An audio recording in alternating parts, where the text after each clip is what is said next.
The Asari were the first species to discover the Citadel. When the Solarians arrived, it was the Asari who proposed the establishment of the Citadel Council to maintain peace throughout the galaxy. Since then, the Asari have served as the mediators and centrists of the Council. An all-female race, the Asari reproduce through a form of parthenogenesis. They can attune their nervous system to that of another individual of any gender and of any species to reproduce. This capability has led to the unseemly and inaccurate rumors about Asari promiscuity. Asari can live for over 1,000 years, passing through 3 stages of life. In the maiden stage, they wander restlessly, seeking new knowledge and experience. When the matron stage begins, they meld with interesting partners to produce their offspring. This ends when they reach the matriarch stage, where they assume the roles of leaders and counselors.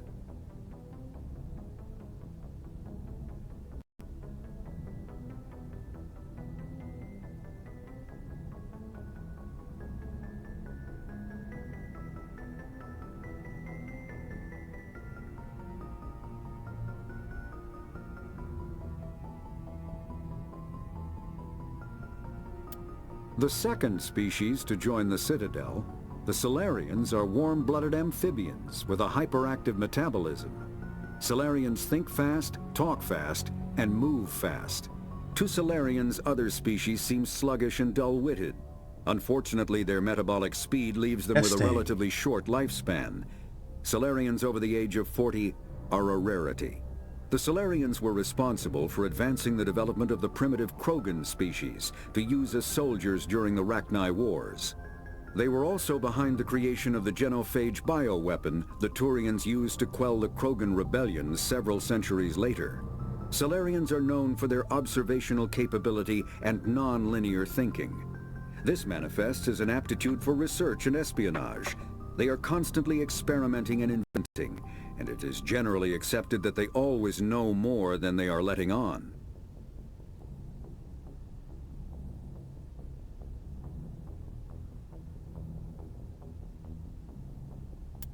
Roughly 1,200 years ago, the Turians were invited to join the Citadel Council to fulfill the role of galactic peacekeepers. The Turians have the largest fleet in Citadel space, and they make up the single largest portion of the Council's military forces. As their territory and influence has spread, the Turians have come to rely on the Solarians for military intelligence and the Asari for diplomacy. Despite a somewhat colonial attitude towards the rest of the galaxy, the ruling hierarchy understands they would lose more than they would gain if the other 2 races were ever removed. Turians come from an autocratic society that values discipline and possesses a strong sense of personal and collective honor. There is lingering animosity between Turians and humans over the First Contact War of 2157, which is known as the Relay 314 incident to the Turians. Officially, however, the 2 species are allies, and they enjoy civil, if cool, diplomatic relations.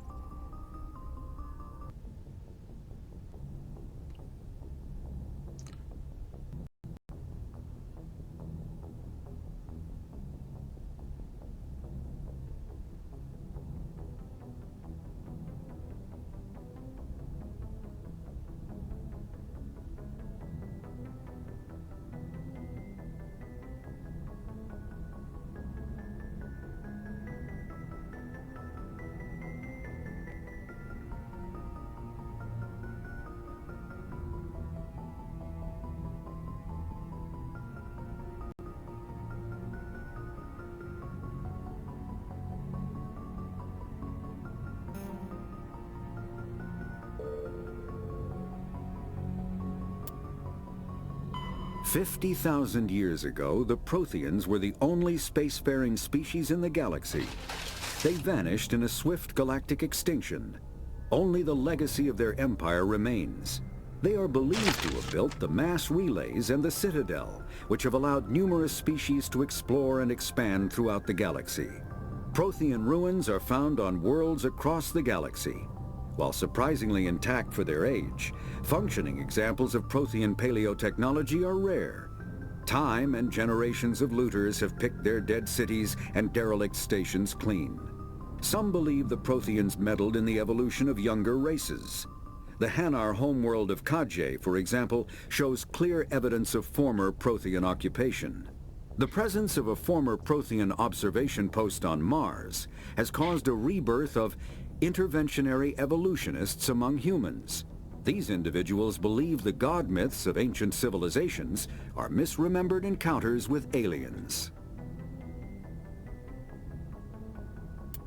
Though now extinct, the Rachni once threatened every species in Citadel space. Over 2,000 years ago, explorers foolishly opened a mass relay to a previously unknown system and encountered something never seen before or since, a species of spacefaring insects guided by a hive mind intelligence. Unfortunately, the Rachni were not peaceful, and the galaxy was plunged into a series of conflicts known as the Rachni Wars. Attempts to negotiate were futile, as it was impossible to make contact with the hive queens that guided the race from beneath the surface of their toxic home world. The emergence of the Krogan ended the Rachni Wars. Bred to survive the harshest environments, the Krogan were able to strike at the queens in their lairs and reclaim conquered Council worlds. But when Krogan fleets pressed them back to their homeworld, the Rachni refused to surrender, and the Krogan eradicated them from the galaxy. Except for on Novaria, where I just let a queen go in this playthrough. So, yeah, that happened. Ah!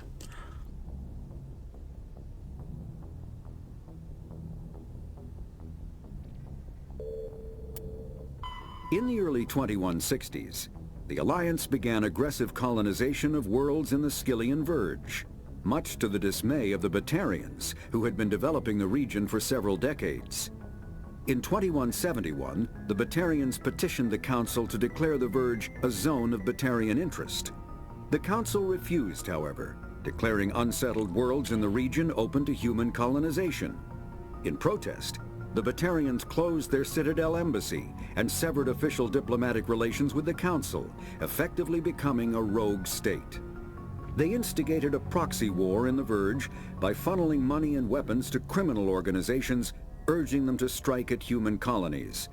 Hostilities peaked with the Skyllian Blitz of 2176, an attack on the human capital of Elysium by Batarian-funded pirates and slavers.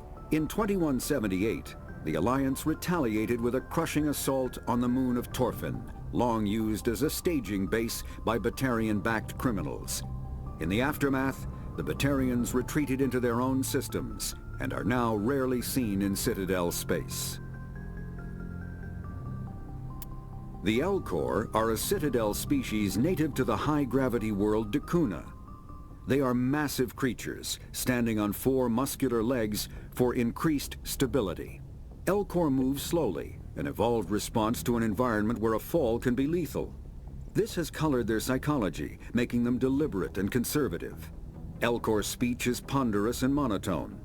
Among themselves, scent, slight movements, and sub-vocalized infrasound convey shades of meaning that make a human smile seem as subtle as a fireworks display. Since their subtlety can lead to misunderstandings with other species, the Elcor often go out of their way to clarify when they are being sarcastic, amused, or angry. Dakuna's high gravity impedes mountain formation. Most of the world consists of flat, open plains, which prehistoric Elcor wandered across in small family bands. Modern Elcor still prefer open sky, and can become restless and uncomfortable on long starship journeys. The Geth are a humanoid race of networked AIs. They were created by the Quarians 300 years ago as tools of labor and war. When the Geth showed signs of self-evolution, the Quarians attempted to exterminate them. The Geth won the resulting war.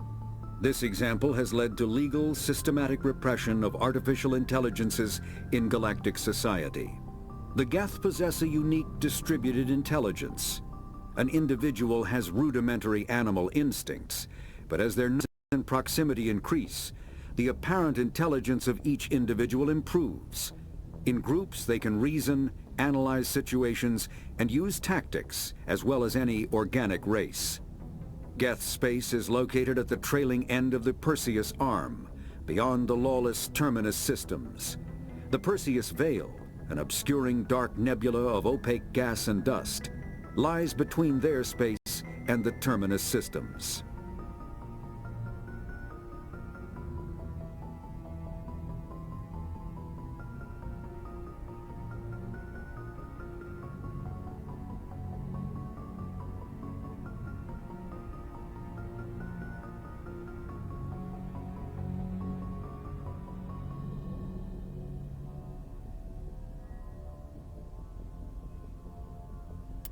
The Hanar are a citadel species known for excessive politeness. They speak with scrupulous precision and take offense at improper language. Hanar that expect to deal with other species take special courses to help them unlearn their tendency to take offense at improper speech. All Hanar have two names. The face name is known to the world. The soul name is kept for use among close friends and relations. Hanar never refer to themselves in the first person in conversation with someone they know on a face name basis. To do so is considered egotistical, so instead they refer to themselves as this one, or the impersonal it. Their homeworld, Kaje, has 90% ocean cover and orbits an energetic white star, resulting in a permanent blanket of cloud. Due to the presence of Prothean ruins on the world, many Hanar worship them, and Hanar myths often speak of an elder race that civilized them by teaching them language. The Krogan evolved in a hostile and vicious environment. Until the invention of gunpowder weapons, eaten by predators was still the #1 cause of Krogan fatalities. Afterwards, it was death by gunshot. When the Solarians discovered them, the Krogan were a brutal, primitive species, struggling to survive a self-inflicted nuclear winter. The Solarians culturally uplifted them, teaching them to use and build modern technology, so they could serve as soldiers in the Rachni War. Liberated from the harsh conditions of their homeworld, the quick-breeding Krogan experienced an unprecedented population explosion. They began to colonize nearby worlds, even though these worlds were already inhabited. The Krogan rebellions lasted nearly a century, only ending when the Turians unleashed the Genophage, a Solarian-developed bioweapon that crushed all Krogan resistance. The Genophage makes only 1 in 1,000 pregnancies viable, and today the Krogan are a slowly dying breed. Understandably, the Krogan harbor a grudge against all other species, especially the Turians.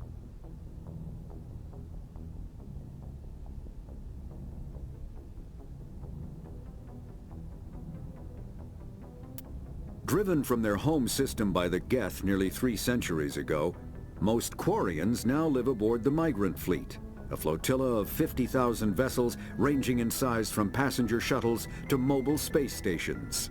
Home to 17 million Quarians, the flotilla understandably has scarce resources. Because of this, each Quarian must go on a rite of passage known as the pilgrimage when they come of age. They leave the fleet and only return once they have found something of value they can bring back to their people. Other species tend to look down on the Quarians for creating the Geth and for the negative impact their fleet has when it enters a system. This has led to many myths and rumors about the Quarian, including the belief that underneath their clothes and breathing masks, they are actually cybernetic creatures, a combination of organic and synthetic parts.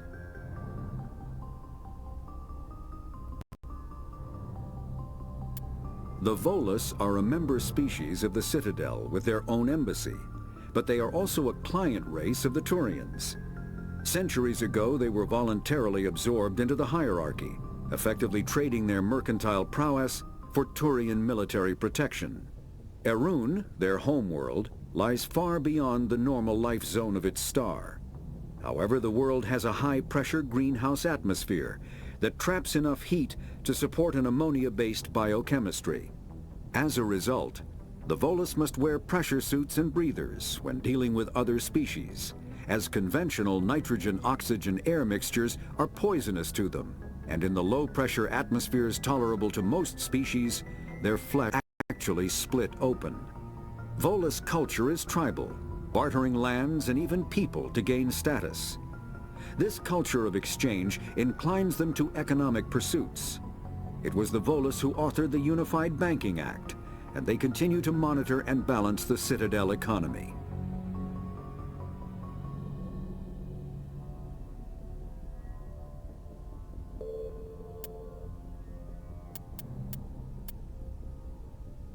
After the Geth secure a location, they round up and impale dead and living bodies on mechanical spikes.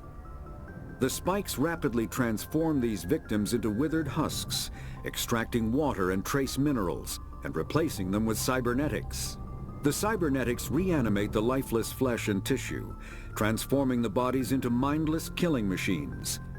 Some Alliance soldiers refer to the husk-generating spikes as dragon's teeth, a reference to the mythological berserkers who sprang up from the earth wherever the teeth of the dragon Eris were planted. Dragon's teeth and husks bear little resemblance to other pieces of Geth technology.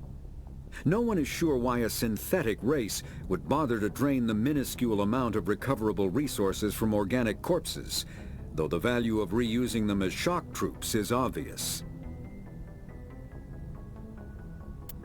Thresher moths are subterranean carnivores that spend their entire lives eating or searching for something to eat. Threshers reproduce via spores that can lie dormant for millennia, yet are robust enough to survive prolonged periods in deep space and atmospheric re-entry. As a result, thresher spores appear on many worlds, spread by previous generations of space travelers. The body of a thresher never entirely leaves the ground. Only the head and tentacles erupt from the earth to attack. In addition to physical attacks, threshers have the ability to project toxic chemicals and emit bursts of infrasound as a shockwave weapon. The Alliance first encountered threshers on the colony of Akuz in 2177. After contact was lost with the Pioneer team, Marine units were deployed to investigate. The shore parties were set upon by hungry threshers, and nearly the entire assault force was killed. Alliance forces recommend engaging threshers with vehicle-mounted heavy weapons.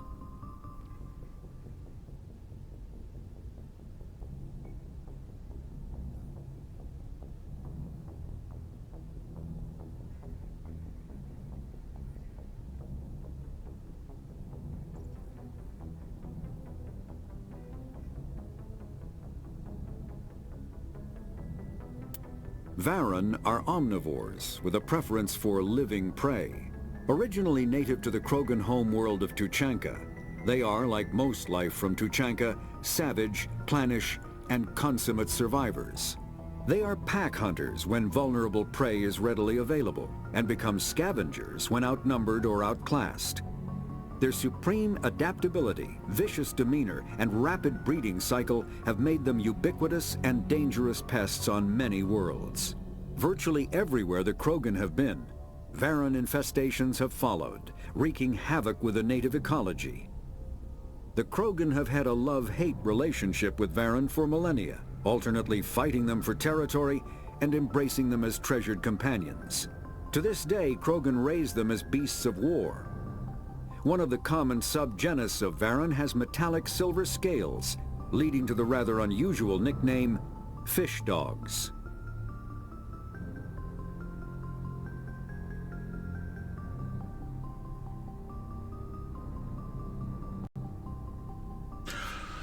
So what I was saying earlier is that the husks aren't actually Geth technology, they are Reaper tech. So yeah, that is a thing. The Citadel is an ancient deep space station, presumably constructed by the Protheans. Since the Prothean extinction, numerous species have come to call the Citadel home. It serves as the political, cultural, and financial capital of the galactic community. To represent their interests, most species maintain embassies on the Presidium, the Citadel's inner ring. The Citadel Tower in the center of the Presidium holds the Citadel Council Chambers. Council affairs often have far-reaching effects on the rest of the galactic community. 5 arms, known as the Wards, extend from the Presidium. Their inner surfaces have been built into cities, populated by millions of inhabitants from across the galaxy. The Citadel is virtually indestructible. If attacked, the station can close its arms to form a solid, impregnable shell. For as long as the station has existed, an enigmatic race called the Keepers has maintained it.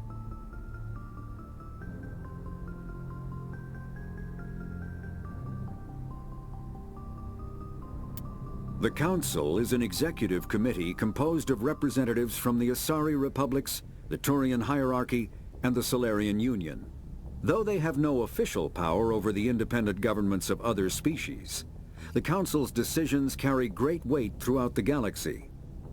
No single Council race is strong enough to defy the other two, and all have a vested interest in compromise and cooperation. Each of the Council species has general characteristics associated with the various aspects of governing the galaxy. The Asari are typically seen as diplomats and mediators. The Solarians gather intelligence and information. The Turians provide the bulk of the military and peacekeeping forces. Any species granted an embassy on the Citadel is considered an associate member, bound by the accords of the Citadel Conventions. Associate members may bring issues to the attention of the Council, though they have no input on the decision. The Human Systems Alliance became an associate member of the Citadel in 2165. Citadel space is an unofficial term referring to any region of space controlled by a species that acknowledges the authority of the Citadel Council. At first glance, it appears this territory encompasses most of the galaxy.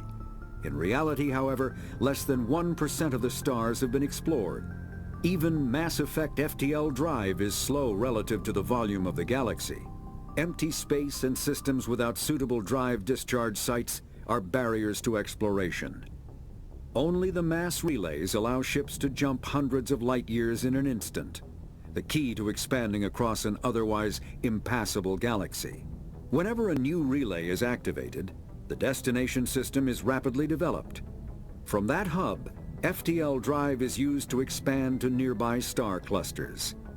The result is a number of densely developed clusters, thinly spread across the vast expanse of space, connected by the mass relay network. Spectres are agents from the Office of Special Tactics and Reconnaissance, and answer only to the Citadel Council. They are elite military operatives, granted the authority to deal with threats to peace and stability in whatever way they deem necessary. They operate independently or in groups of 2 or 3. Some are empathetic peacekeepers, resolving disputes through diplomacy. Others are cold-blooded assassins, ruthlessly dispatching problem individuals. All get the job done one way or another, often operating outside the bounds of galactic law. The Spectres were founded after the Solarians joined the Council. For many years they operated in secrecy as backroom problem solvers. Only after the Krogan rebellions did their activities become publicized. Assignment of a Spectre is less contentious than a military deployment, but makes it clear that the Council is concerned about a situation.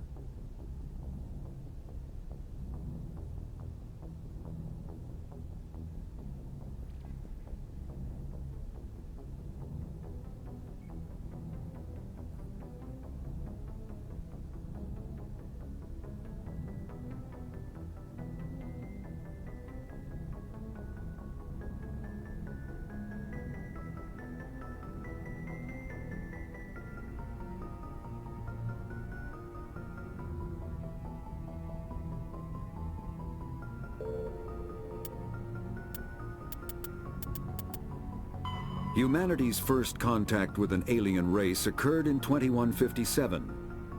At that time, the Alliance allowed survey fleets to activate any dormant mass relays discovered, a practice considered dangerous and irresponsible by Council-aligned races. When a Turian patrol discovered a human fleet attempting to activate a relay, they attacked. One human vessel survived, retreating to the colony of Shanxi. The Turians followed, quickly defeating the local forces. Shanxi was occupied, the first and to date only human world to be conquered by an alien species. The Turians believed the handful of ships they defeated represented the bulk of human defenses, so they were unprepared when the Second Fleet, under Admiral Castany Drescher, launched a strong counteroffensive, evicting them from Shanxi. The Turians mobilized for full-scale war, drawing the attention of the rest of the galaxy. The Council quickly intervened, forcing a truce. Fortunately for humanity, the First Contact War was ended with a diplomatic solution. The Systems Alliance is an independent supranational government representing the interests of humanity as a whole. The Alliance is responsible for the governance and defense of all extrasolar colonies and stations. The Alliance grew out of the various national space programs as a matter of practicality. Sol's planets had been explored and exploited through piecemeal national efforts. The expense of colonizing entire new solar systems could not be met by any one country. With humans knowing that alien contact was inevitable, there was enough political will to jointly fund an international effort. Still, the Alliance was often disregarded by those on Earth until the First Contact War. While the national governments dithered and bickered over who should lead the effort to liberate Shanxi, the Alliance fleet struck decisively. Post-war public approval gave the Alliance the credibility to establish its own parliament and become the galactic face of humanity. Pharos is a habitable world in the Attican Beta Cluster. Two-thirds of the habitable surface is covered with the ruins of a crumbling Prothean megatropolis. In the millennia since the Prothean extinction, the ruins have been repeatedly picked over by looters many times. Pharos was considered a poor prospect for colonization, as little open ground remains for agriculture. The only sizable freshwater sources are the poles, which are tapped by the decaying Prothean aqueduct systems. The dead cities, while in good condition considering their antiquity, are of uncertain stability. Ground level is congested by a dozen meters of fallen debris, and the air is fouled by dust. In 2178, the Human Exogeny Corporation announced its intention to place a permanent colony on Pharos to thoroughly explore the ruins. The pioneer settlement was placed on the upper levels of several intact skyscrapers, using the surviving Prothean aqueducts and rooftop hydroponic gardens to support the population. Noveria is a cool, rocky world with most of its hydrosphere locked up in massive glaciers. A privately chartered colony world, the planet is owned by the Noveria Development Corporation Holding Company. The NDC is funded by investment capital from 24 high-technology development firms and administrated by an executive board representing their interests. The investors built remote hot labs in isolated locations across Noveria's surface. These facilities are used for research too dangerous or controversial to be performed elsewhere, as Noveria is technically not part of Citadel space and therefore exempt from Council law. By special arrangement, Citadel's special tactics and reconnaissance agents have been granted extraterritorial privileges, but it remains to be seen how committed the executive board is to that principle. Given its unique situation, it is understandable that Noveria is often implicated in all manner of wild conspiracy theories.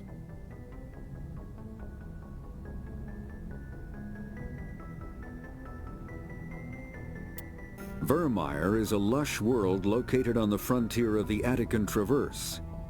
Its vast seas and orbital position on the inner life zone have created a wide equatorial band of humid, tropical terrain. Only the political instability of the region has impeded efforts at colonization. Many times the Citadel has opened negotiations to settle Vermeer with various criminal gangs and petty dictatorships in the nearby Terminus systems. All fell apart due to internal power shifts within the opposing parties. The Citadel has written off the colonization of Vermeer as impossible without significant political change. The Terminus powers themselves are unlikely to ever settle Vermeer. Most lack the resources to support settlement of a virgin world, finding it more expedient to steal from their neighbors than build for themselves. The Terminus systems are located on the far side of the Attican Traverse, beyond the space administered by the Citadel Council or claimed by the Human Systems Alliance. It is populated by a loose affiliation of minor species, united only in their refusal to acknowledge the political authority of the Council or adhere to the Citadel conventions. Their independence comes at a price. The terminus is fraught with conflict. War among the various species is common, as governments and dictators constantly rise and fall. The region is a haven for illegal activities, particularly piracy and the slave trade. At least once a year, a fleet from the terminus invades the nearby Attican Traverse. These attacks are typically small raids against poorly defended colonies. The Council rarely retaliates, as sending patrols into the terminus systems could unify the disparate species against their common foe, triggering a long and costly war.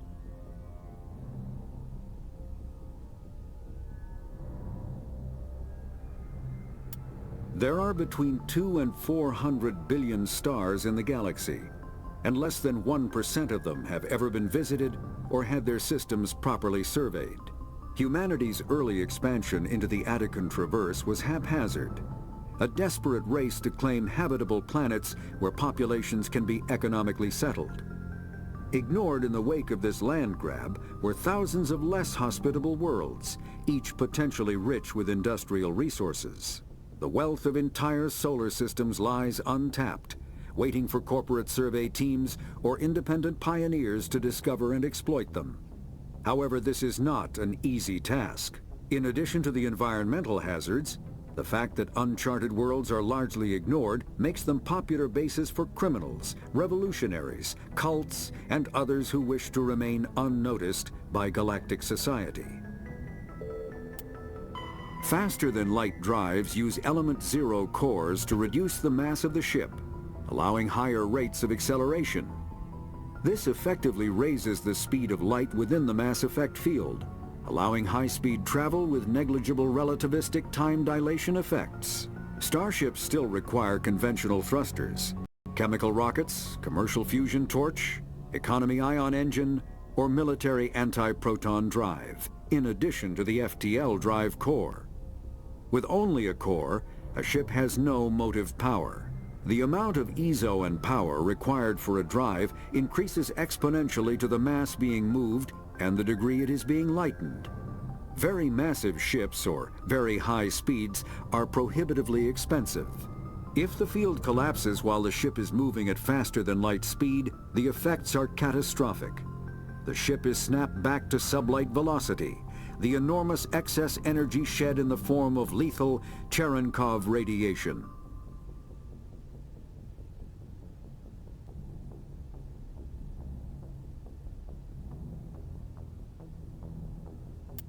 Larger warships are generally classified in one of four weights. Frigates are small, fast ships used for scouting and screening of larger vessels. Frigates often operate in wolf pack flotillas. Cruisers are middleweight combatants, faster than dreadnoughts and more heavily armed than frigates. Cruisers are the standard patrol unit and often lead frigate flotillas. Dreadnoughts are kilometer-long capital ships mounting heavy, long-range firepower. They are only deployed for the most vital missions. Carriers are dreadnought-sized vessels that also carry large numbers of fighters. Smaller vessels are almost exclusively used in a support role to the warships during combat. Fighters are one-man craft used to perform close-range attacks on enemy ships. Interceptors are one-man craft optimized for destroying opposing fighters. The Normandy is a prototype starship developed by the Human Systems Alliance with the assistance of the Citadel Council. It is optimized for scouting and reconnaissance missions in unstable regions using state-of-the-art stealth technology. For most ships, the heat generated through standard operations is easily detectable against the absolute zero background of space. The Normandy, however, is able to temporarily sink this heat within the hull. Combined with refrigeration of the exterior hull, the ship can travel undetected for hours or drift passively for days of covert observation. This is not without risk. The stored heat must eventually be radiated, or it will build to levels capable of cooking the crew alive. Another component of the stealth system is the Normandy's revolutionary Tantalus drive, a Mass Effect core twice the standard size. The Tantalus drive generates mass concentrations that the Normandy falls into, allowing it to move without the use of heat-emitting thrusters.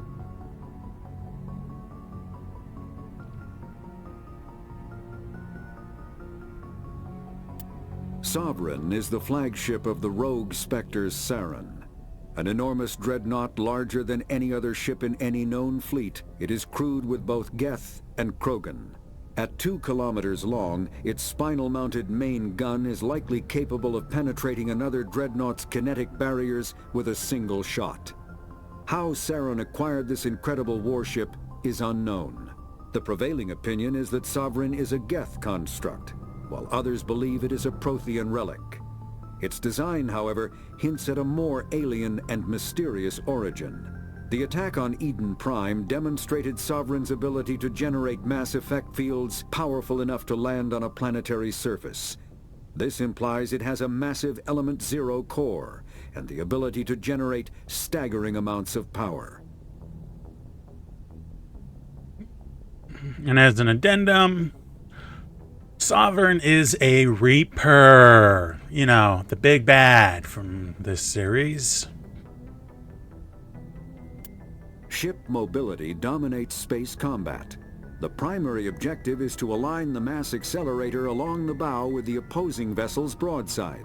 Battles typically play out as artillery duels, fought at ranges measured in thousands of kilometers, though assaults through defended mass relays often occur at knife fight ranges, as close as a few dozen kilometers. Most ship-to-ship engagements are skirmishes between patrol vessels of cruiser weight and below, with dreadnoughts and carriers only deployed in full-scale fleet actions. Battles in open space are short and often inconclusive, as the weaker opponent typically disengages. Once a ship enters FTL flight, the combat is effectively over. There are no sensors capable of tracking them, or weapons capable of damaging them. The only way to guarantee an enemy will stand and fight is to attack a location they have a vested interest in, such as a settled world or a strategically important mass relay. The Mako infantry fighting vehicle was designed for the System Alliance's frigates. Though the interior is cramped, an M35 is small enough to be carried in the cargo bay and easily deployed on virtually any world. With its turreted 155mm mass accelerator and coaxially mounted machine gun, the Mako can provide a fire team with weapon support as well as mobility. Since Alliance Marines may be required to fight on any world, the Mako is environmentally sealed and equipped with microthrusters for use on low-gravity planetoids. The Mako is powered by a sealed hydrogen-oxygen fuel cell and includes a small Element Zero core. While not large enough to nullify the vehicle's mass, the core can reduce it and be safely airdropped. When used in conjunction with thrusters, it also allows the Mako to extricate itself from difficult terrain. Biotics is the ability of rare individuals to manipulate dark energy and create mass effect fields through the use of electrical impulses from the brain. Intense training and surgically implanted amplifiers are necessary for a biotic to produce mass effect fields powerful enough for practical use. The relative strength of biotic abilities varies greatly among species and with each individual. There are 3 branches of biotics. Telekinesis uses mass-lowering fields to levitate or impel objects. Mass-raising kinetic fields are used to block or pin objects. Spatial distortion uses rapidly shifting mass fields to shred objects. Most organic species are capable of developing biotic abilities, though there are risks involved. Biotics are the result of an in utero exposure to Element Zero. This usually causes fatal cancers in the victim, but in rare cases, it coalesces into nodules within the fetus's developing nervous system. An artificial intelligence is a self-aware computing system capable of learning and independent decision-making. Creation of a conscious AI requires adaptive code, a slow, expensive education, and a specialized quantum computer called a blue box. An AI cannot be transmitted across a communication channel or computer network. Without its blue box, an AI is no more than data files. Loading these files into a new blue box will create a new personality, as variations in the quantum hardware and runtime results create unpredictable variations. The geths serve as a cautionary tale against the dangers of rogue AI, and in Citadel space they are technically illegal. Advocacy groups argue, however, that an AI is a living, conscious entity, deserving the same rights as organics. They argue that continued use of the term artificial is institutionalized racism on the part of organic life. The term synthetic is considered the politically correct alternative. A virtual intelligence is an advanced form of user interface software. VIs use a variety of methods to simulate natural conversation, including an audio interface and an avatar personality to interact with. Although a VI can provide a convincing emulation of sentience, they are not self-aware, nor can they learn or take independent action. VIs are used as operating systems on commercial and home computers. Minimal VI agents are also available. Agents are compact and specialized. Some serve as personal secretaries, filtering calls and scheduling meetings based on user-defined priorities. Others are advanced search engines, propagating themselves across the extranet to collate user-requested data. Commercial VIs in a variety of stock personalities are available at any software retailer. Boutique firms and hobbyists also build unique VIs to personal specification. Although software emulation of living personalities is illegal, reconstructions of famous historical figures are common.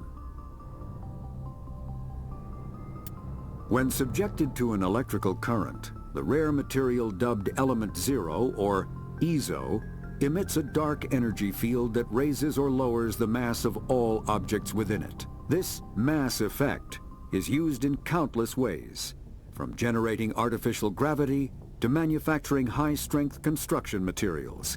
It is most prominently used to enable faster-than-light space travel. EZO is generated when solid matter, such as a planet, is affected by the energy of a star going supernova. The material is common in the asteroid debris that orbits neutron stars and pulsars. These are dangerous places to mine, requiring extensive use of robotics, telepresence, and shielding to survive the incredible radiation from the dead star. Only a few major corporations can afford the setup costs required to work these primary sources. Humanity discovered refined Element Zero at the Prothean Research Station on Mars, allowing them to create mass effect fields and develop FTL travel. Element Zero can increase or decrease the mass of a volume of space-time when subjected to an electrical current. With a positive current, mass is increased. With a negative current, mass is decreased. The stronger the current, the greater the magnitude of the dark energy mass effect. In space, low-mass fields allow FTL travel and inexpensive surface-to-orbit transit. High-mass fields create artificial gravity and push space debris away from vessels. In manufacturing, low-mass fields permit the creation of evenly blended alloys, while high-mass compaction creates dense, sturdy construction materials. The military makes extensive use of mobility-enhancing technologies, with mass effect utilizing fighting vehicles standard frontline issue in most military forces. Mass effect fields are also essential in the creation of kinetic barriers or shields to protect against enemy fire. Mass relays are feats of Prothean engineering advanced far beyond the technology of any living species. They are enormous structures scattered throughout the stars and can create corridors of virtually mass-free space, allowing instantaneous transit between locations separated by years or even centuries of travel using conventional FTL drives. Primary mass relays can propel ships thousands of light years, often from one spiral arm of the galaxy to another. However, they have fixed one-to-one connections. A primary relay connects to one other primary relay and nowhere else. Secondary relays can only propel ships across a few hundred light years. However, they are omnidirectional. A secondary relay can send a ship to any other relay within its limited range. There are many dormant primary relays whose corresponding twins have not yet been located. These are left inactive until their partner is charted, as established civilizations are unwilling to blindly open a passage that might connect them to a hostile species. Omni-tools are handheld devices that combine a computer microframe, sensor analysis pack, and manufacturing fabricator. Versatile and reliable, an Omni-tool can be used to analyze and adjust the functionality of most standard equipment, including weapons and armor, from a distance. The fabrication module can rapidly assemble small three-dimensional objects from common reusable industrial plastics, ceramics, and light alloys. This allows for field repairs and modifications to most standard items, as well as the reuse of salvaged equipment. Omni-tools are standard issue for soldiers and first-in colonists. Combat hard suits use a dual-layer system to protect the wearer. The inner layer consists of fabric armor with kinetic padding. Areas that don't need to be flexible, such as the chest or shins, are reinforced with sheets of lightweight, ablative ceramic. The outer layer consists of automatically generated kinetic barriers. Objects traveling above a certain speed will trigger the barrier's reflex system and be deflected, provided there is enough energy left in the shield's power cell. Armored hard suits are sealable to protect the wearer from extremes of temperature and atmosphere. Standard equipment includes an onboard mini-frame and a communications, navigation, and sensing suite. The mini-frame is designed to accept and display data from a weapon's smart targeting system to make it easier to locate and eliminate enemies.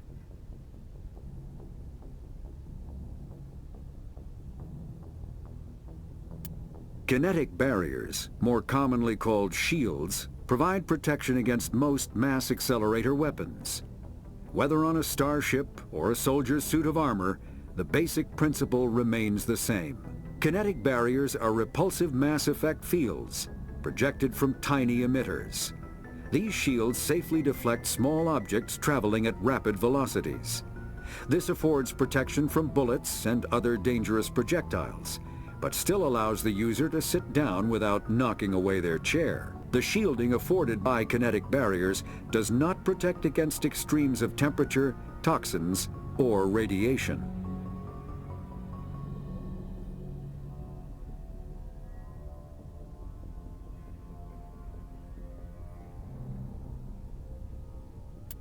A mass accelerator propels a solid metal slug using precisely controlled electromagnetic attraction and repulsion. The slug is designed to squash or shatter on impact, increasing the energy it transfers to the target.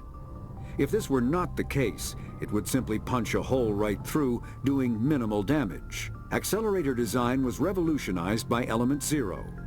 A slug lightened by a mass effect field can be accelerated to greater speeds, permitting projectile velocities that were previously unattainable. If accelerated to a high enough velocity, a simple paint chip can impact with the same active force as a nuclear weapon. However, mass accelerators produce recoil equal to their impact energy. This is mitigated somewhat by the mass effect fields that rounds are suspended within. But weapon recoil is still the prime limiting factor on slug velocity.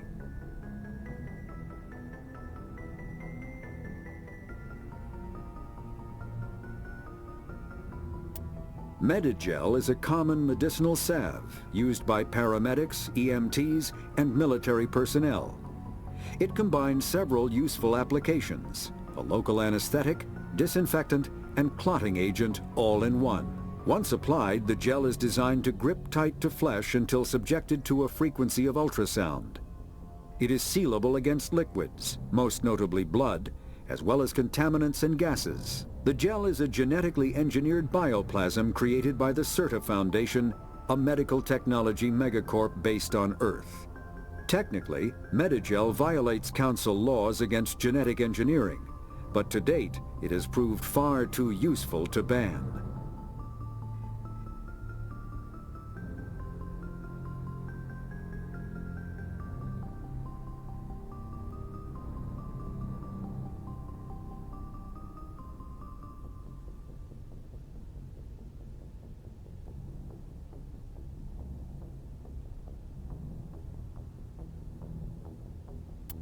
All modern infantry weapons, from pistols to assault rifles, use micro-scaled mass accelerator technology.